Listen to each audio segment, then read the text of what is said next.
Bueno, muy buenos días a todas, todes y todos. Bienvenidas a La Frívola, la sección del tablero de Canal Red en la que hablamos de moda, política, banalidades, gilipolleces y en general todas esas cosas que a los señoros no les parece que sean importantes. Buenísimos días, Pau, ¿qué tal? Hoy no te pregunto en qué vamos a ir porque creo que me lo puedo imaginar. Ya sabemos qué fecha tan importante y señalada es la de mañana. Eso es, Laura. Hoy, como no podía ser de otra manera, vamos a hablar del 8 de marzo y de la relación histórica entre el feminismo y la industria textil, que no es poca. Los diálogos establecidos entre los feminismos y la moda son muy variados y muy complejos y abarcan dinámicas súper diversas. Ya sabemos que en ocasiones la moda se ha utilizado como un arma contra las mujeres y las personas LGTBIQ+, para apuntalar la violencia estética, por ejemplo, cuando se nos imponía el uso de corsés que causaban enfermedades graves, por ejemplo. Hablábamos de ello precisamente hace unos días con lo de Kim Kardashian. Eso es. Otras veces la moda, sin embargo, nos ha servido a las mujeres como una herramienta para liberarnos, para expresarnos y para revertir los mandatos impuestos por el patriarcado, por ejemplo, en el inicio del uso de la minifalda, que era una forma de reivindicar la libertad sexual y de los cuerpos de las mujeres.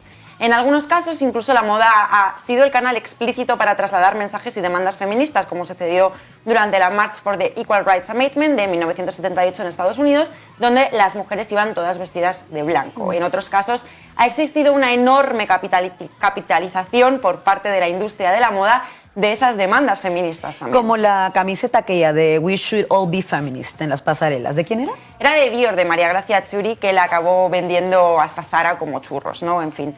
En otras ocasiones la moda sirve también para analizarla como un síntoma del zeitgeist de la época, mostrando cómo vestían las mujeres en función del grado de libertad y derechos o de represión que atravesaran o sufrieran en ese momento, algo que, por ejemplo, se observa fácilmente prestando atención a los tipos de faldas que predominaban, ¿no? No eran lo mismo los vestidos sueltos y brillantes de las flappers en los años 20 que el new look de Dior de finales de los años 40. Es una historia larga y diversa esta de la moda y los feminismos. La verdad es que tiene muchos hilos. Madre mía, hermana, cuántas cosas. ¿Y hoy de cuál de todos esos hilos vamos a tirar? Pues mira, como mañana es 8 de marzo, hablemos concretamente del 8 de marzo, porque no sé si lo sabíais, que uno de los relatos más extendidos sobre por qué el Día de las Mujeres es ese, tiene directamente que ver con la industria textil, concretamente con el famoso incendio de la fábrica Triangle Shirtwaist Co. en Nueva York de 1911, un incendio en el que murieron 146 personas, la mayoría migrantes judías e italianas, y la inmensa mayoría, un total de 123 mujeres, muy jóvenes, además de incluso 14 años. El fuego, dicen, se habría iniciado a causa de una cerilla encendida que cayó sobre un arsenal de tela, se expandió por aquella fábrica en la que estas trabajadoras sufrían jornadas inhumanas de más de 50 horas semanales, cobrando una basura y con unas condiciones de seguridad laboral tan ínfimas que al parecer se quedaron encerradas sin poder salir y a merced de las llamas, porque las salidas de emergencia las tenían bloqueadas para evitar robos, aunque también se ha dicho incluso que pudo partir del motor de una máquina de coser que estalló. Ay, es verdad que me suena muchísimo esta historia, ¿eh? Me suena porque es bastante famosa y es famosa principalmente por una razón. La leyenda cuenta que a causa del incendio, a lo lejos, se veía cómo el cielo entero había quedado teñido de humo de color violeta, y ahí es de donde se dice a veces que viene el violeta, ¿no?, como el color simbólico del feminismo. De lo que ya se dice menos es de que se desató con este incendio una oleada de reivindicaciones que fueron clave en la lucha por los derechos laborales en Estados Unidos. Pero es que además, como os mencionaba antes, se dice también a menudo que aquella tragedia tiene que ver con el 8 de marzo como fecha porque sucedió cerca, un 25 de marzo. Pero resulta que no es así, para nada. ¿Ah, no? ¿Entonces por qué es? Pues mira, lo explicaba muy bien María Gorosarri en un artículo publicado en Picara Magazine titulado El origen del 8M, intereses estadounidenses que banalizan el feminismo. En ese artículo la autora habla de varios acontecimientos, incluido este de la fábrica del Triangle Waist Co., a los que se suele atribuir el origen de la fecha, que fue institucionalizada a escala mundial como Día Internacional de la Mujer en 1977, después de que la ONU celebrara en el 75 el Año Internacional de la Mujer. En términos de imaginario colectivo, varios de estos hechos, ¿no?, tendrían que ver con una estrategia para apuntalar la supremacía cultural estadounidense haciendo uso del ámbito de la lucha de los derechos de las mujeres. Y uno de ellos, explicaba Gorosarri, remitiría de nuevo a la moda y se referiría a una huelga en el sector textil de Estados Unidos que teóricamente habría tenido lugar en 1857. Pues bueno, resulta que durante la Guerra Fría, en 1985, se descartó este acontecimiento por ser, dice la autora, un bulo anticomunista que buscaba fundar un acontecimiento anterior a las huelgas de trabajadoras en la Revolución Rusa de 1917. Pues telita, ¿eh? Nunca mejor dicho. Ya ves, la cosa es, según explicaba Gorosarri, que sí es verdad que la idea de elegir una fecha específica, así a modo de conmemoración o efeméride, fue una idea estadounidense del Partido Socialista, pero esta habría sido el 3 de mayo por primera vez en 1908, nombrado Día de la Mujer, no el 8 de marzo. Luego se habría empezado a celebrar el último domingo de febrero. La idea, poco después, ¿no?, se empezó a trasladar a Europa y también llegó a Rusia en 1910 y se celebró por primera vez allí en 1913. Y aquí viene lo más interesante. ¿Os suena la Revolución de Febrero de 1917, verdad?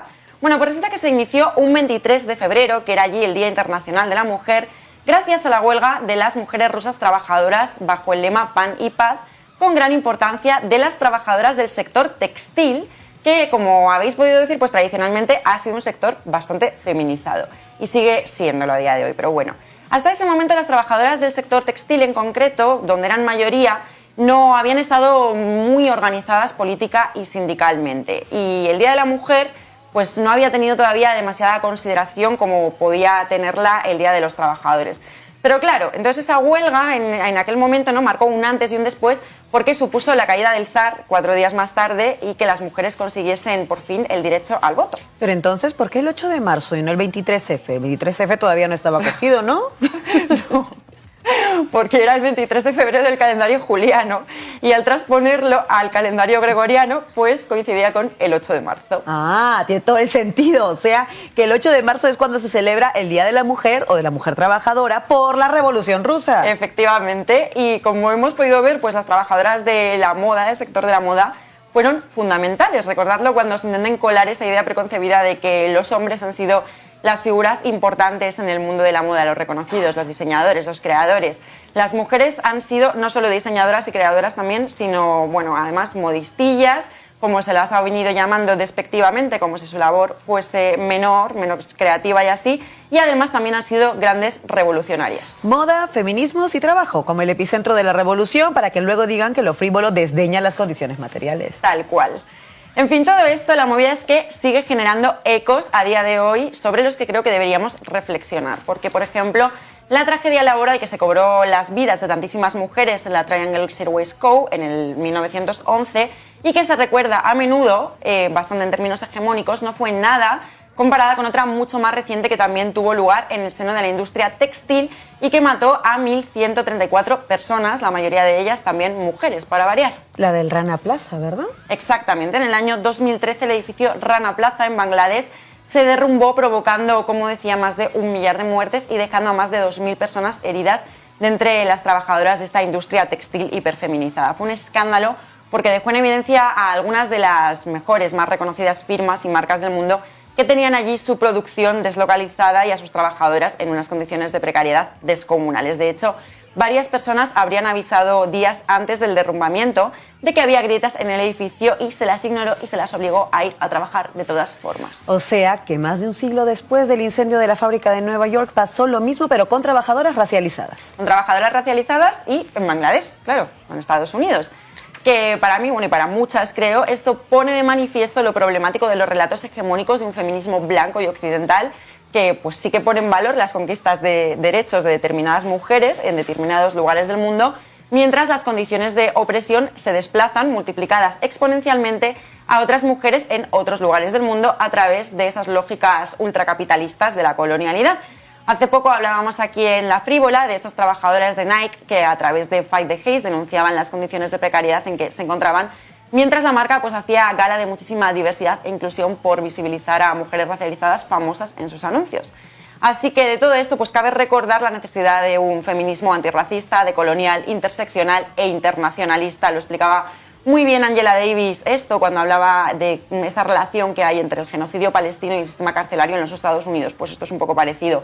Como casi nada de lo que sucede en un lugar del mundo se restringe a ese lugar, sino que sus consecuencias repercuten en términos globales e incluso en términos de transversalidad histórica en otros lugares. Y ya sabemos que si otras se quedan atrás o si les pasamos nuestra opresión a otras sobre las que incluso nosotras ejercemos opresiones también por la interseccionalidad, pues quizás ese feminismo no sea tan feminista.